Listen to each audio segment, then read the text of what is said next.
আজকে ডিসেম্বর মাস শেষ হয়ে যাবে, জানুয়ারি শুরু হবে। ডিসেম্বর মাসের 31 তারিখ রাত 12টা, কারেক্ট যখন রাত 12টা বেজে 00 হবে, তখন 2026 সাল শুরু হয়ে যাবে। এই 2026 সাল যখন শুরু হবে, পৃথিবীর ইহুদি খ্রিস্টানেরা, পৃথিবীর বিধর্মীরা ওই সময়টাকে তারা বিভিন্ন ধরনের গান বাজনা বাজিয়ে, ঢোল বাদ্য বাজিয়ে, আতশবাজি ফুটিয়ে, তারপরে নাচ গান করে, অনুষ্ঠান করে ওই সময়টাকে তারা উদযাপন করবে। আর খ্রিস্টানেরা, বিধর্মীরা ওই সময়টার নাম দিয়েছে জিরো আওয়ার। জিরো আওয়ার বোঝেন?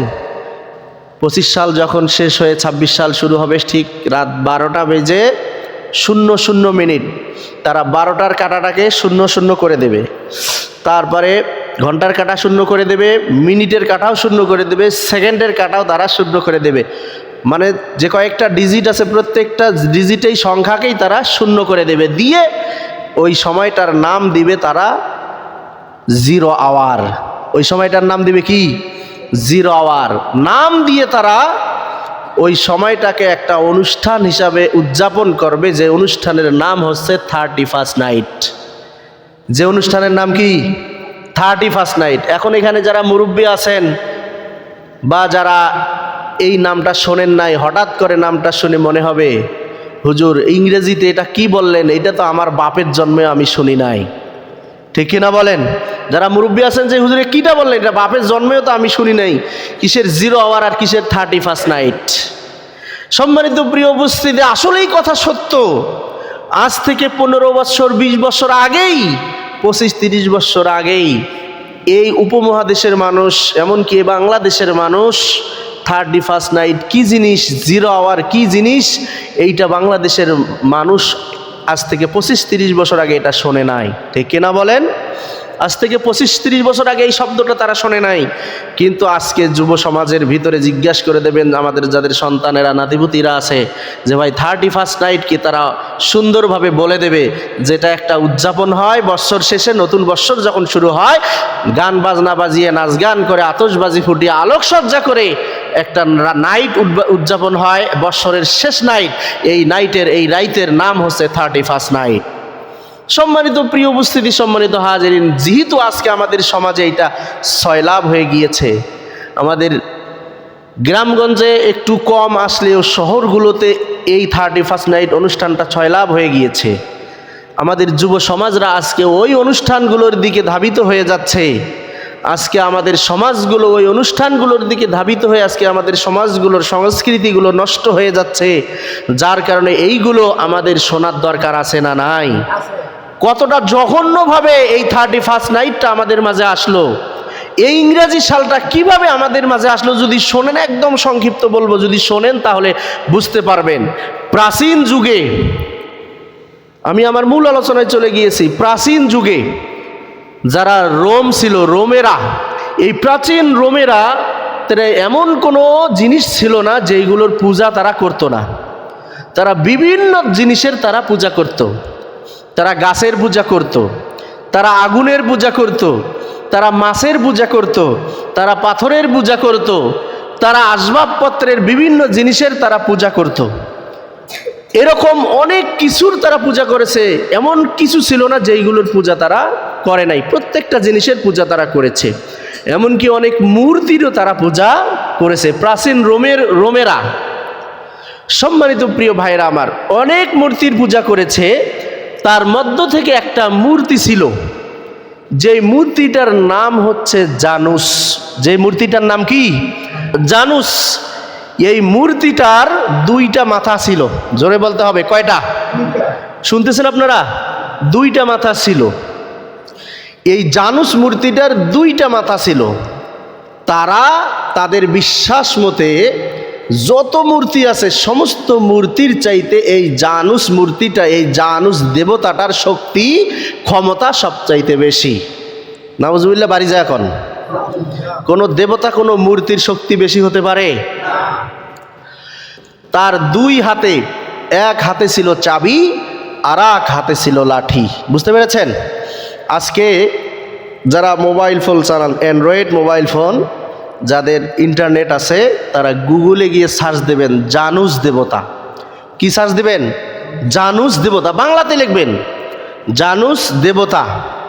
যদি না লেখেন ভয়েসে ওখানে আপনি বলবেন শুধুমাত্র জানুস দেবতাও লেখার দরকার নেই, শুধু জানুস লিখবেন, দেখবেন সঙ্গে সঙ্গে আপনার সামনে চলে আসবে একটা মূর্তির ছবি। কিসের ছবি চলে আসবে? মূর্তির একটা ছবি চলে আসবে। আপনারা বাড়িতে গিয়ে ট্রাই করে দেখবেন যাদের মোবাইল আছে। এই জানুস দেবতা লেগে সার্চ দেওয়ার সঙ্গে সঙ্গে একটা যখন মূর্তি আসবে, দেখবেন মূর্তিটার মধ্যে দুইটা কাল্লা, একটা সামনের দিকে আর একটা পিছনের দিকে একসঙ্গে জোড়া লাগানো, এবং তার হাতে, তার দুই হাত দুই দিকে প্রসারিত করা। এক হাতে আছে চাবির মতো কিছু একটা চাবি, আর এক হাতে আছে লাঠি। বুঝতে পেরেছেন? তো ওই প্রাচীন রোমানীয়রা তারা মনে করত যত মূর্তি আছে সমস্ত মূর্তির চাইতে শক্তিশালী মূর্তি হচ্ছে এই জানুস মূর্তি। নাউজুবিল্লাহ বলবেন না আরেকবার? সম্মানিত প্রিয় ভাইয়েরা, আমার প্রিয় উপস্থিতি, এই প্রাচীন রোমদের বিশ্বাস হলো এই জানুস মূর্তির মাথাটা দুই দিকে, এই জানুস মূর্তিটার এমন শক্তি, পিছনের দিকে মাথা, তার মানে সে অতীতের সব কিছু জানে। সামনের দিকে মাথা হওয়ার কারণ হলো সে ভবিষ্যতেরও সব কিছু জানে। তাদের বিশ্বাস হলো এই জানুস দেবতাটাকে যদি আমরা খুশি করতে পারি, এই জানুস দেবতার যদি আমরা পূজা করতে পারি, তাহলে এই জানুস দেবতা আমাদের অতীতের সমস্ত গ্লানিগুলো, সমস্ত পাপগুলো মুছে দিয়ে ভবিষ্যৎটা আমাদের আলোকিত করে দিবে, ভবিষ্যৎটা আমাদের উজ্জ্বল করে দেবে। জোরে বলেন নাউজুবিল্লাহ। শুধু তাই নয়, এই জানুস দেবতার একটা হাতে চাবি রয়েছে। এই জানুস দেবতার হাতের চাবিকে তারা মনে করেছে এই জানুস দেবতাকে যদি আমরা খুশি করতে পারি, তাহলে এই জানুস দেবতার চাবিটা হচ্ছে জান্নাতের চাবি। জানুস দেবতাকে খুশি করলে আমরা জান্নাতে চলে যেতে পারবো। তাদের বিশ্বাস কি? জানুস দেবতার হাতে যে চাবিটা, ওটা কোনো লকারের চাবি নয়, ওটা কোনো গোডাউনের চাবি নয়, ওটা কোনো বাক্সের চাবি নয়, সিন্ধুকের চাবি নয়, কোনো ঘরের চাবি নয়। ওই চাবিটা হচ্ছে কোন জায়গার চাবি? জোরে বলেন। ওই চাবিটা জান্নাতের চাবি। এই বিশ্বাস তারা করত। আমরা যদি আজকে জানিস দেবতার পূজা করতে পারি, তাকে খুশি করতে পারি, তাহলে ওই চাবিটা আমরা পেয়ে যাব। আর ওই চাবিটা যদি আমরা পেয়ে যাই, তাহলে ওই চাবি দিয়ে জান্নাতের তালা খুলে আমরা জান্নাতে যেতে পারবো। নাউজুবিল্লাহ। কালকে কন এই বিশ্বাসের কারণে তখন প্রাচীন রোমেরীয় কি করলো? জানুস দেবতার পূজা তারা শুরু করে দিল। এই জানুস দেবতার মূর্তি বানিয়ে তারা ঘরের সামনে, ঘরের ভিতরের ওয়ালে, তারপরে বিভিন্ন রাস্তার মোড়ে মোড়ে, দোকানপাটে, ব্যবসা বাণিজ্যের জায়গায়, শিক্ষা প্রতিষ্ঠানে, বিভিন্ন জায়গায় জানুস দেবতার পূজা করা শুরু করে দিল। মূর্তি টানিয়ে, মূর্তি এঁকে তারা তার পূজা করা শুরু করে দিল। তাদের বিশ্বাস হলো এই জানুস দেবতার চাবির মাধ্যমেই আমরা জান্নাতে যেতে পারবো। পরবর্তী সময়ে খ্রিস্টানেরা এই প্রাচীন রোমদের ইচ্ছা চিন্তা ভাবনা অনুযায়ী, তাদের বিশ্বাস মতো জানুস দেবতার তারাও পূজা শুরু করে দিল। তারাও তাদের ঘরের মধ্যে, বাইরে, বিভিন্ন জায়গায় পূজা, তারা মূর্তি তৈরি করা শুরু করে দিল। তারা চিন্তা করলো আমরা যে সালটা গণনা করি, খ্রিস্টানেরা ইংরাজি সালটা গণনা করে, এই খ্রিস্টানদের ইংরাজি সালটা যদি আমরা জানুস দেবতার নাম দিয়ে আমরা শুরু করতে পারি, তাহলে জানুস দেবতা আরো বেশি খুশি হয়ে যাবে। এই খুশি হয়ে তার চাবি দিয়ে আমাদেরকে জান্নাতের মধ্যে নিয়ে যাবে। এই খ্রিস্টানেরা পরবর্তীতে এসে জানুস দেবতাকে আরো বেশি খুশি করার জন্য তারা কি করলো? তাদের যে বর্ষ গণনাটা, সাল গণনাটা, ইংরেজি সালটা খ্রিস্টানেরা গণনা করে না, এই সাল গণনাটা তারা বলল যদি আমরা জানুস দেবতার নাম দিয়ে শুরু করতে পারি, তাহলেই জানুস দেবতা বেশি খুশি হবে। যার কারণে ওই সময়ের খ্রিস্টানেরা জানুস দেবতার নাম দিয়ে ইংরেজি সালের প্রথম যে মাসটা, তার নাম জানুয়ারি, ওই জানুস দেবতার নাম থেকেই তারা জানুয়ারি মাস রেখে দিয়েছে। ওই বিশ্বাস থেকে আজকে আমাদের মাঝে জানুয়ারি মাস শুরু হয়ে গিয়েছে। বুঝতে পেরেছেন? এই ইতিহাস হয়তো বা অনেকে আমরা জানি না। আমরা তো জানুয়ারি মাস শুরু করে দেই, যত হিসাব নিকাশ জানুয়ারি, যত হিসাব নিকাশে ইংরেজি সাল। অথচ কোন বিশ্বাস ছিল যে একটা মূর্তি, যে মূর্তি মানুষের কোনো উপকার করতে পারবে? জোরে বলেন। পৃথিবীর কোনো মূর্তি কারো উপকার করতে পারবে না। অথচ সেই মূর্তির বিশ্বাসকে সামনে রেখে তারা ইংরেজি বৎসরের প্রথম মাস জানুয়ারি মাস নামটা রেখে দিল। জানুস দেবতার নাম থেকেই জানুয়ারি তারা শুরু করে দিয়েছে। কিন্তু দুঃখজনক হলেও সত্য, বাধ্যতামূলক বাধ্য হয়ে হোক আর ইচ্ছাকৃত হোক আর অনিচ্ছাকৃত হোক, বাধ্য হয়ে তাদের নামের জানুয়ারি দিয়ে আমাদেরকে বৎসর শুরু করা লাগে, ঠিক কিনা বলেন? বাধ্য হয়ে তাদের নাম দিয়েই আমাদেরকে জানুয়ারি মাস লিখতে হয়, হিসাব করতে হয়, শুরু করতে হয়। প্রিয় ভাইরা আমার, শুধু তাই নয়, তারা ওই জানুস দেবতার নাম দিয়ে জানুয়ারি শুরু করার পরে বৎসরের শেষ যে নাইটটা শেষ হয়ে যায় 31শে ডিসেম্বর রাত 12টা বেজে 00 যখন হয়, তারা 0 আওয়ার পালন করে, 31st নাইট পালন করে। দুঃখজনক হলেও সত্য, আমাদের সমাজের যুবকেরা, যুবক যুবতীরা, মুসলমান নামের যুবক যুবতীরা সেই অনুষ্ঠান পালন করে। আছে না নাই? সম্মানিত প্রিয় উপস্থিতি, প্রিয় ভাইয়েরা আমার, আমি এখানে প্রশ্ন করতে চাই, ও মুসলমান মায়ের সন্তানেরা, মুসলমান যুবক ছেলেমেয়েরা, তোমাদের যদি কোনো নাইট উদযাপন করতে হয়, তাহলে খ্রিস্টানদের ওই 31st নাইটের অর্ধেক রাত আমরা কেন পালন করব? তারা কিন্তু অর্ধেক রাত কোনো কিছু করে না। রাত 12টা যখন বেজে রাতের অর্ধেক সময় পার হয়ে যাবে, সঙ্গে সঙ্গে তারা 12টা বেজে 1 মিনিটে সঙ্গে সঙ্গে তারা আতশবাজি ফুটিয়ে, গান বাজনা বাজিয়ে, নৃত্য করে ওই উদযাপনটা পালন করে, ঠিক কিনা বলেন? যুবকদেরকে আমি প্রশ্ন করতে চাই, ও মুসলমান মায়ের সন্তান যুবকেরা, তোমাদের জন্য কি ওই কোনো নাইট কি তোমাদের উদযাপন করতে ইচ্ছা হয়? কোনো নাইট যদি উদযাপন করতে ইচ্ছা হয়, তাহলে খ্রিস্টানদের তৈরি করা অনুষ্ঠান কেন আমরা উদযাপন করব? অর্ধেক রাত কেন আমরা উদযাপন করব? আল্লাহ রব্বুল আলামিন মুসলমানের জন্য এই পৃথিবীতে একটা নাইট কেন, অর্ধেক নাইট কেন?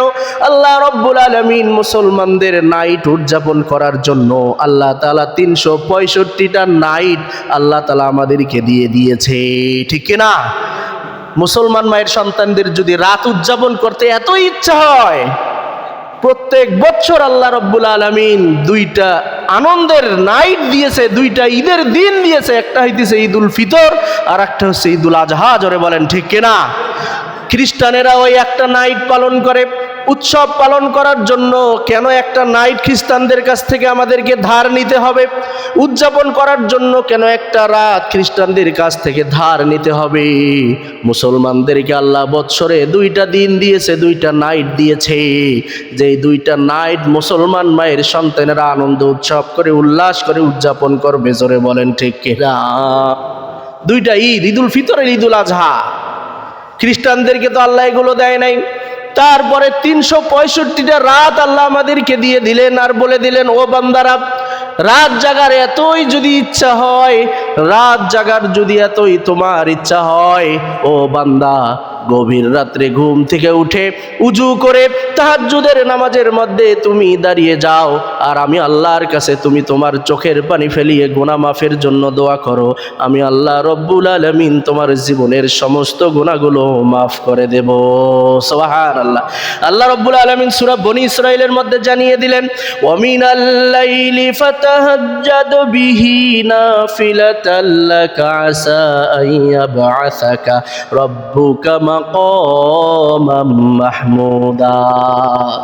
সম্মানিত প্রিয় ভাইরা আমার, প্রিয় উপস্থিতি, গভীর রাতে ঘুম থেকে ওঠেন, আল্লাহকে স্মরণ করে উজু করে নামাজের মধ্যে তাহাজ্জুদের নামাজে দাঁড়িয়ে যান, আল্লাহর কাছে চান, আল্লাহ রব্বুল আলামিন আমাদের জীবনের সমস্ত গুনাহগুলোকে মাফ করে দেবে।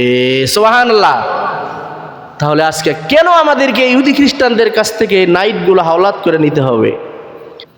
সম্মানিত প্রিয় উপস্থিতি, প্রিয় হাজিরিন, যদি কোনো মুসলমান মায়ের সন্তানেরা ইহুদি খ্রিস্টানদের এই উৎসবগুলো পালন করে, তাদের সঙ্গে একাত্মতা পোষণ করে, তাদের এই সংস্কৃতিগুলো যদি তারা ধারণ করে, কত কঠোরভাবে আল্লাহ রব্বুল আলামিন আমাদেরকে হুঁশিয়ারি করে জানিয়ে দিয়েছেন, একটু শোনেন। পবিত্র কুরআনুল কারীমের সূরা মায়েদার 51 নম্বর আয়াত আল্লাহ রাব্বুল আলামিন বলেছেন, ইয়া আইয়ুহাল্লাযীনা আমানু লা তাত্তাখিযুল ইয়াহুদা ওয়ান নাসারা আউলিয়া বা'দুহুম আউলিয়াউ বা'দ ওয়া মান ইয়াতাওয়াল্লাহুম মিনকুম ফাইন্নাহু মিনহুম ইন্নাল্লাহা লা ইয়াহদিল কওমায যালিমিন। সূরা মায়েদার 51 নম্বর আয়াতে আল্লাহ রাব্বুল আলামিন হুঁশিয়ারি করে জানিয়ে দিয়েছেন, ইয়া আইয়ুহাল্লাযীনা আমানু, হে ঈমানদারেরা, লা তাত্তাখিযুল ইয়াহুদা ওয়ান নাসারা আউলিয়া, তোমরা কখনো ইহুদি নাসারাদেরকে, খ্রিস্টানদেরকে তোমরা বন্ধু হিসাবে গ্রহণ করিও না। তাদের কালচার, তাদের অনুষ্ঠান, তাদের সংস্কৃতি, তাদের আচার অনুষ্ঠানগুলো তোমরা কখনো মেনে নিও না। তাদেরকে তোমরা বন্ধু হিসাবে গ্রহণ করো না। জোরে বলেন, কে বলেছেন? আল্লাহ বলেছেন তোমরা তাদেরকে বন্ধু হিসাবে গ্রহণ করো না। বা'দুহুম আউলিয়াউ বা'দ, অতএব তারা তাদের বন্ধু, সুতরাং তারা তাদের বন্ধু। খ্রিস্টানেরা বন্ধু, খ্রিস্টান বিধর্মীরা কখনো মুসলমানের বন্ধু হতে পারে না। জোরে বলেন ঠিক কিনা? সম্মানিত প্রিয় উপস্থিতি, প্রিয় হাজিরিন, মুসলমানেরই বন্ধু হবে, খ্রিস্টানের কখনো বন্ধু হতে পারে না। আল্লাহ বলেছেন বা'দুহুম আউলিয়াউ বা'দ, তারা বন্ধু, তারা কখনো মুসলমানের বন্ধু হতে পারে না। আর কেউ যদি তাদেরকে বন্ধু হিসাবে গ্রহণ করে নাই, ওয়া মান ইয়াতাওয়াল্লাহুম মিনকুম ফাইন্নাহু মিনহুম, কেউ যদি তাদেরকে বন্ধু হিসাবে গ্রহণ করে, কেউ যদি তাদের আচার অনুষ্ঠান, সংস্কৃতি, তারপরে বিভিন্ন দিবসগুলো কেউ যদি তাদের পালন করে, ওয়া মান ইয়াতাওয়াল্লাহুম মিনকুম ফাইন্নাহু মিনহুম, আর ওই ব্যক্তিটা ওই ইহুদি খ্রিস্টানদের বিধর্মীদের দলভুক্ত হয়ে যাবে। নাউজুবিল্লাহ। যদি মুসলমানেরা কেউ যদি এগুলো করে, তাদেরই তারা দলভুক্ত হয়ে যাবে।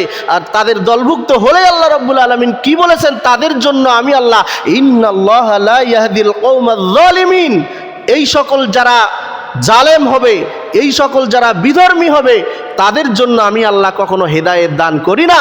তাদেরকে তখন সহজ সরল সঠিক রাস্তা আমি আল্লাহ তাদেরকে কখনোই দেখাই না। তাদের জন্য রয়েছে জাহান্নাম। জোরে বলেন নাউজুবিল্লাহ। বিশ্বনবী সাল্লাল্লাহু আলাইহি সাল্লাম সহিহ বুখারী শরীফের হাদিসে আমাদেরকে জানিয়ে দিয়েছেন, মান তাশাব্বাহা বিকওমিন ফাহুয়া মিনহুম। বুখারী শরীফের হাদিস, বিশ্বনবী বলেছেন, ও বান্দারা, যার সঙ্গে তোমাদের সম্পর্ক থাকবে, তোমাদের সম্পর্ক যদি ইহুদির সঙ্গে থাকে, তোমাদের সম্পর্ক যদি খ্রিস্টানের সঙ্গে থাকে, তোমাদের সম্পর্ক যদি হিন্দু বিধর্মীদের সঙ্গে থাকে, আল্লাহ রব্বুল আলামিন ওই কিয়ামতের দিন তার সঙ্গেই তোমার হাসর নাসর করে দেবে। নাউজুবিল্লাহ। আজকে আপনি যতই নামাজ পড়েন, যতই হজ করেন, যতই যাকাত দেন, যতই আল্লাহর হুকুম পালন করেন না কেন, কিন্তু গোপনে গিয়ে আপনার হাত হচ্ছে ওই হিন্দুদের সাথে, ঠিক কিনা বলেন? গোপনে আপনার হাত ভারতের নরেন্দ্র মোদীর সাথে, গোপনে আপনার হাত ইহুদি খ্রিস্টান আমেরিকার সাথে, গোপনে আপনার সম্পর্ক হচ্ছে বিধর্মীদের সাথে। আল্লাহর কসম করে বলি, আল্লাহর কোরআনের আয়াত, বিশ্বনবীর হাদিস, কিয়ামতের দিন অবশ্যই তাদের সঙ্গে আপনার হাসর নাসর হয়ে যাবে, ঠিক কিনা? ইহুদি খ্রিস্টান হিন্দু বিধর্মীদের সঙ্গে মুসলমানের কোনো সম্পর্ক হতে পারে না। মুসলমানেরা আল্লাহকে একমাত্র ভয় করবে, তারা তাদের সম্পর্ক রাখবে, মুসলমানদের সঙ্গে মুসলমানেরই সম্পর্ক থাকবে, হিন্দুদের সম্পর্ক থাকতে পারে না। কে বলেছেন? আজকে মুসলমানেরা যখন এই কথা বলতে যায়, ওই ভারতের হিন্দুদের সঙ্গে আমাদের কোনো সম্পর্ক নাই, ওই ভারতীয় আগ্রাসনের বিরুদ্ধে আমাদের অবস্থান, ভারতের পক্ষে আমাদের কোনো সমর্থন নাই, তখন এই আমাদের দেশে দুষ্কৃতিকারীরা, চক্রান্তকারীরা আমাদের দেশের দেশপ্রেমিক নাগরিককে গুলি করে দুনিয়া থেকে বিদায় করে দেয়। জোরে বলেন ঠিক কিনা? আল্লাহই তো বলেছেন বা'দুহুম আউলিয়াউ বা'দ ওয়া মান ইয়াতাওয়াল্লাহুম মিনকুম ফাইন্নাহু মিনহুম, তাদের সঙ্গে সম্পর্ক রাখা যাবে না।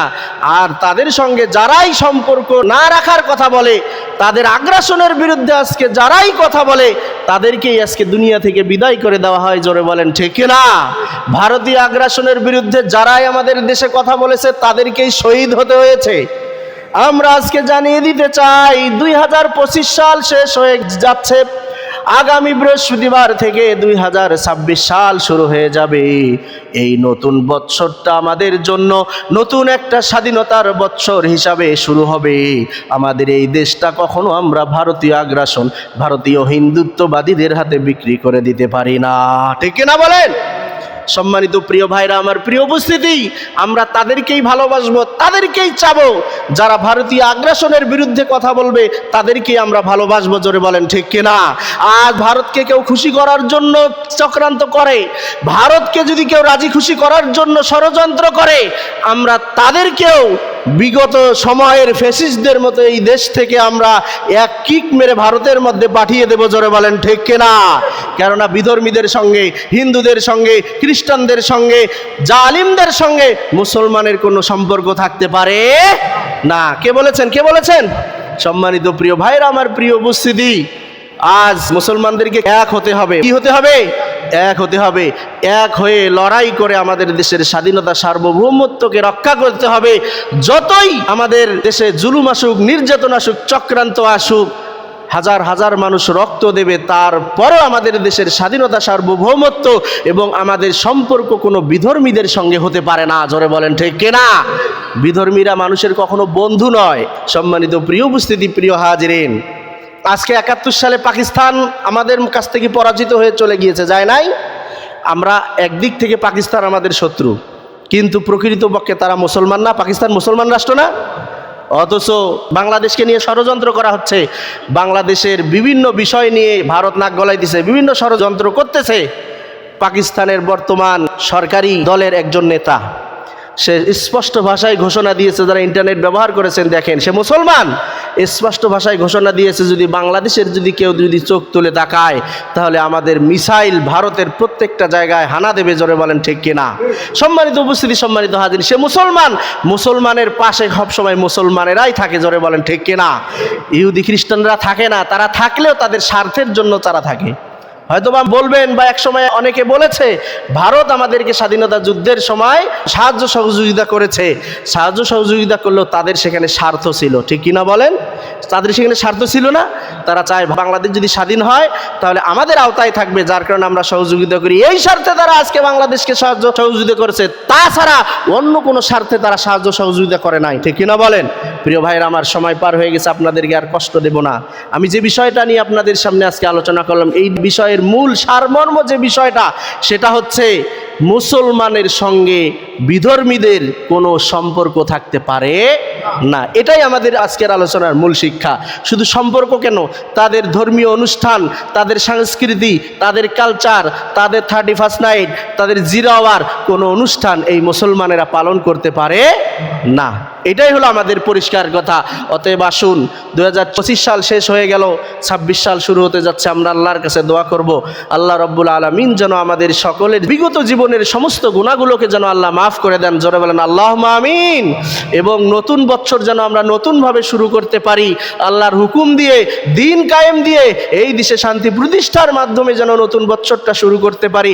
আল্লাহ রব্বুল আলামিন আমাদের সকলকে সেই তৌফিক দান করুক, জোরে বলেন আল্লাহুম্মা আমিন। ওয়া আখির দাওয়ানা আলহামদুলিল্লাহ।